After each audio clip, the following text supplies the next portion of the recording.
When I preached it, the Lord said, believe God for 20,000 people to give $1,000. That's $20 million. At 76 years old, Jesse Duplantis finally said the quiet part out loud. No jokes, no soft landing, no hiding behind humor. Just a clear statement about wealth, blessing, and a lifestyle most people could never imagine tied to faith. For years, people thought he was exaggerating, maybe even performing for the camera. But what if they were wrong the entire time? Because once you listen closely to what he has actually said, why I don't care what people think about me, about what I have. Now look at me, over the years, a different picture starts to form, one that was never hidden at all. And the moment you connect the dots, everything changes. But the most unsettling part is still ahead. See this with your own eyes. Drop where you're watching from below and stick around with us. There's a lot more coming that you won't want to miss. Don't forget to like, share, and subscribe to our channel. Let's continue. In 2024, Jesse Duplantis appeared in a filmed conversation with his wife, sitting calmly as the cameras rolled. Nothing about his tone suggested hesitation, no effort to soften his words. He spoke like a man who had already made peace with every controversy attached to his name. He looked directly at the audience and described himself as blessed in every possible way, spiritually, physically, and financially, not as a theory, not as a hope, but as a fact. Then he addressed something that had followed him for years, the private jet. For most public figures, that topic alone would trigger caution, but for him, it had become something else entirely, a symbol, a line in the sand. He pointed out that people had criticized him more for that aircraft than for anything else in his life. And then he said something that changed the tone of everything that followed. He no longer cared. No apology, no correction, no attempt to reframe how people should see it. Just certainty. That moment didn't exist in isolation. It landed after years of public debate, headlines, and mockery. Yet instead of fading into silence, he leaned further into the same identity that caused the controversy in the first place. And that raises a question that cannot be ignored. Because if this was just a misunderstood statement, most people would have softened their message by now. They would have adjusted the language, reduced the tension. But that's not what happened. What happened instead was something far more deliberate. And to understand why that statement carried so much weight, you have to go back to where this entire story first gained attention, when a single claim about a plane changed everything. The controversy that pulled Jesse Duplantis into global attention didn't begin quietly. It started with a single claim that spread faster than almost anything else he had ever said before: a private jet.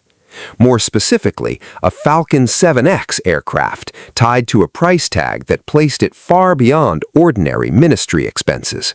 But it wasn't just the purchase itself that caused the reaction. It was how he framed it. He spoke as if it was not a luxury decision, but a spiritual one, as if the idea had come through divine direction, not personal ambition. That is where the tension began.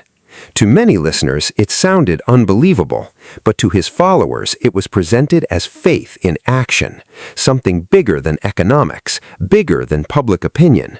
Then came the line that people could not forget. The suggestion that Jesus were physically on earth today, he would not be walking or riding a donkey. He would be flying, preaching across nations. That statement alone reshaped how the entire conversation unfolded. Criticism followed immediately. Headlines picked it apart, clips circulated online, and the reaction was sharp enough that many assumed the story would end there. But it didn't. Instead, the message shifted slightly, the language softened, the framing changed from ownership to belief, from request to prayer. The public was told it wasn't about money, it was about faith. And yet, over time, something unexpected happened. The aircraft still became reality. Not in the exact form critics expected, and not without adjustment, but the outcome remained the same. The aircraft entered his world, and the controversy never fully disappeared with it. That raises a deeper question, because if this was just a misunderstood statement, it should have faded once clarified. But instead, it became a pattern.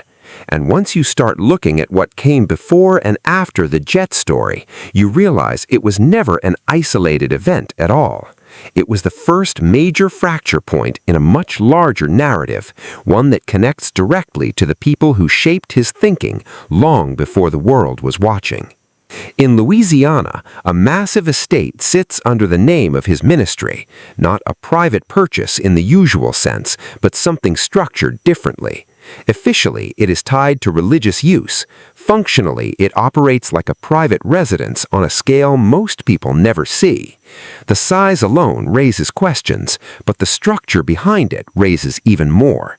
Because when a property is classified under ministry ownership, it can fall into a different financial category, and that changes how money flows in and out of it. To supporters, everything is justified through spiritual mission. To critics, everything becomes evidence of imbalance between message and outcome. And the tension between those two views never fully resolves. Because this isn't just about a building. It's about how the entire financial structure operates around belief, giving, and trust. Once donations enter the system, they don't just support outreach, they also sustain infrastructure, media, travel, and long-term institutional costs that are rarely visible to the public in full detail. And that creates a gap between perception and reality, between what supporters imagine their giving accomplishes and what critics believe it actually supports. That gap is where most of the controversy lives. But even this is only one part of a larger message being taught over time. Because in this system, money is never just money. It is framed as something far more powerful, something tied directly to spiritual outcomes, divine timing, and even the future itself. And that idea leads into the next layer of the story, where giving is no longer just support, but something closer to influence over destiny. At the center of the most controversial teachings is not the jet, or the mansion, or even the public backlash. It is the idea of giving itself. Over the years, Jesse Duplantis has repeatedly linked financial generosity with spiritual outcomes in ways that go beyond simple charity. In this framework, giving is not just support for ministry work. It becomes something active, something that is believed to produce results beyond the natural world. At times, the message takes an even stronger turn. The suggestion appears that generosity is connected to larger prophetic timelines, that human action, specifically giving, can play a role in what happens next in God's plan. To supporters, this is faith at work, a belief that obedience produces outcomes. To critics, it raises deeper questions about pressure, expectation, and interpretation. Because when spiritual promises and financial action are placed in the same system, the line between devotion and obligation can become difficult to see clearly. And once that line starts to blur, every appeal takes on added weight. Every message about giving carries more than encouragement. It carries implication. But what makes this even more complex is how it is delivered. It is often wrapped in humor, storytelling, or light moments that soften the intensity of the message. That tone makes it easier to receive, but harder to fully examine in the moment. And over time, repetition builds familiarity. What once sounded extreme begins to feel normal inside the system. But outside that system, the reactions are very different, because critics hear something else entirely. They hear a structure where belief and financial contribution are tightly connected, and where spiritual promises are positioned alongside material requests. And that contrast creates tension that never fully resolves. But the story does not stop at teaching or messaging, because the real pressure test comes when belief meets real-world crisis and the response becomes part of the public record. And that is where everything shifts again. At some point, teachings stop being theoretical. They meet real life. And for Jesse Duplantis, that moment came through two very different situations that both pulled him into public scrutiny. The first was a natural disaster. After Hurricane Ida hit Louisiana, entire communities were left without power for days. Heat rose quickly, conditions became difficult. In moments like that, expectations shift. People look to local leaders, especially those with resources and influence, for visible support. Critics in the area claimed the response felt distant. They pointed to a lack of clear local presence during the worst days of the crisis.